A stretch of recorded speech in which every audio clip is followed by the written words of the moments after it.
Response पवन भैया के गाने को मिला है, बेहतरीन रिस्पांस मिला है भाई।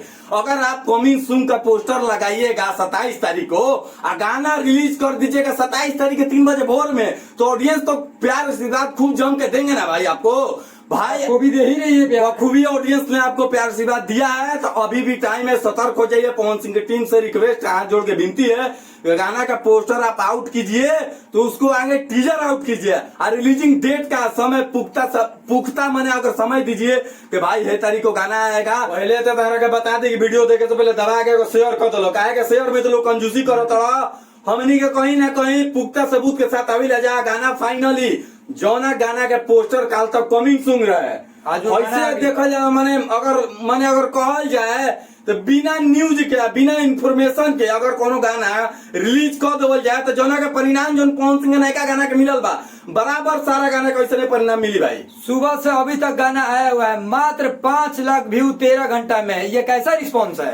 यही तरीके से कहे ना रिस्पॉन्स मिली ऑडियंस के। जब तक आप नहीं बताइएगा आगे तो सुबह सुबह अपने मैंने अगर कह देवल जाए तो 12-1 बजे पर सोशल मीडिया अकाउंट के जरिए पवन सिंह को पोस्टर कमिंग सून के लगे रंगौरा हमार और रात में 12 की 12:30 में गाना के रिलीजिंग डेट दे दो गई। कितना फैन सुतल रहलन आ गाना बस अगर गाना के बात कर लेवल जाए तो गाना उसन कोनो खास रहल ना। रिस्पांस कह देवल जाए तो एक नयका रिस्पांस कोई के नहीं मिलती में गाना 13 घंटा में मात्र 60 से 65 हजार लाइक और 5 लाख व्यू और कमेंट तो एकदम है। एक और जिम्मेवार के भाई बताओ हमारा के पवन सिंह स्वयं बने, पवन सिंह की टीम बने। तारा को पहले ही बतल दे कि जो तरीका से 8 गाना शूट कंप्लीट करके रखल गई रहे, ये सब खातिर रखल गई रहे। बताइए हमारा के ये वो गाना छोड़ो जाये एगो काल जो ना के पोस्टर कमिंग सून छोड़ो जाये वो गाना राते में छोड़ दिए तो ये तरीका से अगर मेजरमेंट हुई तो ओकर परिणाम तो आप लोग के मिली नहीं, साक्षात मिलता। देखिए फैंस बहुत व्याकुल थे कि पवन सिंह जब हारमोनिया लेके बैठते हैं तो बहुत अच्छा गाना गाते हैं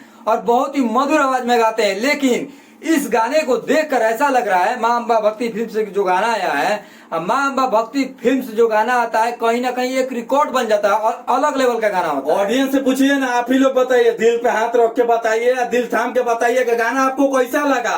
आप पवन सिंह की टीम से, पवन सिंह के इंफॉर्मेशन से आप खुश हैं? कभी मतलब देख लिया जाए कि आधा घंटा में पोस्टर आउट होता है, गौरा हमारा कमिंग सून लिखा हुआ, हमने वीडियो बनाया था, अब फिर 11-12 बजे 1 बजे रात में उसको रिलीजिंग डेट दिया जाता है, तो कम से कम ऑडियंस को यार का बात रहल, बहुत बात ऐसा उठ रहा बा कि रिलीजिंग डेट हड़बड़ी में देवल गई बा। का है कि विरोधी के तरफ से गाना लड़ावे के साजिश होता है कि गाना लड़ी पवन सिंह और कोई स्टार के, तो व्यू के चक्कर में रिलीजिंग डेट के चेंज करके एक 28 तारीख के गाना आया रहा है, 27 तारीख के मजबूरन गाना के रिलीज कर गई। गौरा हो हमारा आज गाना आया है, रिस्पॉन्स बहुत गलत मिल रहा है भाई, बहुत गलत मिल रहा है। बाकी इस गाना को लेकर क्या सोचते हैं हमें कमेंट में बताइएगा, लेकिन ये गाना यार कितना अच्छा गाना था, लेकिन उम्मीद नहीं था कि पवन सिंह के गाने के साथ ऐसा होगा। पहला गाना का इतना बड़का धमाका मिलल, ऑडियंस के खूब प्यार से मिलल, और दूसरा का गाना माँ अम्बा फिल्म भक्ति के कहीं ना कहीं इतिहास रचेला गाना ले डूबलन पवन सिंह के टीम, और पवन सिंह के कारनामा से गाना डूब गई।